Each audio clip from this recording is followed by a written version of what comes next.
విజయనగరం పట్టణంలో గంజాయి బ్యాచ్ ని వన్ టౌన్ పోలీసులు అరెస్టు చేశారు. గంజాయి అమ్ముతున్న వ్యక్తితో పాటు మరో నలుగురిని అరెస్టు చేసినట్టు సీఐ శ్రీనివాస్ వెల్లడించారు. వారిలో ఒక మైనర్ ఉన్నట్టు తెలిపారు. నమస్కారం అండి. Vizianagaram one town police station పరిధిలో ఈరోజు అరౌండ్ 11 o'clockకి గంజాయితో పాటు ఒక 5 ముద్దాయిలను పట్టుకున్నాము. అందులో బెహ్రా సంతోష్ కుమార్ అని చెప్పేసి ఈ ఆసామి మన విజయనగరం పట్టణంలో వాసుపల్లి విజయ్, బోడసింగ్ లోహిత్, కొండేటి చందు మరి ఇంకొక అబ్బాయి జూనైల్ కూడా ఉన్నాడు.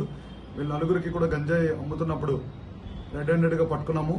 మన విజయనగరం పట్టణంలోని డాబా గార్డెన్స్ దగ్గర జగన్నాథ స్వామి టెంపుల్ ఎదురుగా ఉన్న కన్స్ట్రక్షన్ అవుతున్న హౌస్లో వాళ్ళని గంజాయి పెడ్లర్స్ని పట్టుకున్నాము.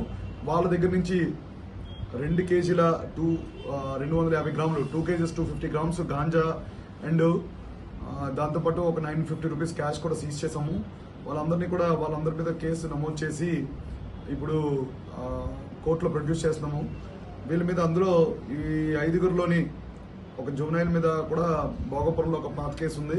అదేవిధంగా 2 మీద గంజాయి కన్జంప్షన్ కేసు ఇంతకుముందు విజయనగరం 2 టౌన్ పోలీస్ స్టేషన్ పరిధిలో కూడా ఉంది. వీళ్ళందరినీ కూడా అరెస్ట్ చేసి కోర్టులో ప్రొడ్యూస్ చేస్తున్నాము.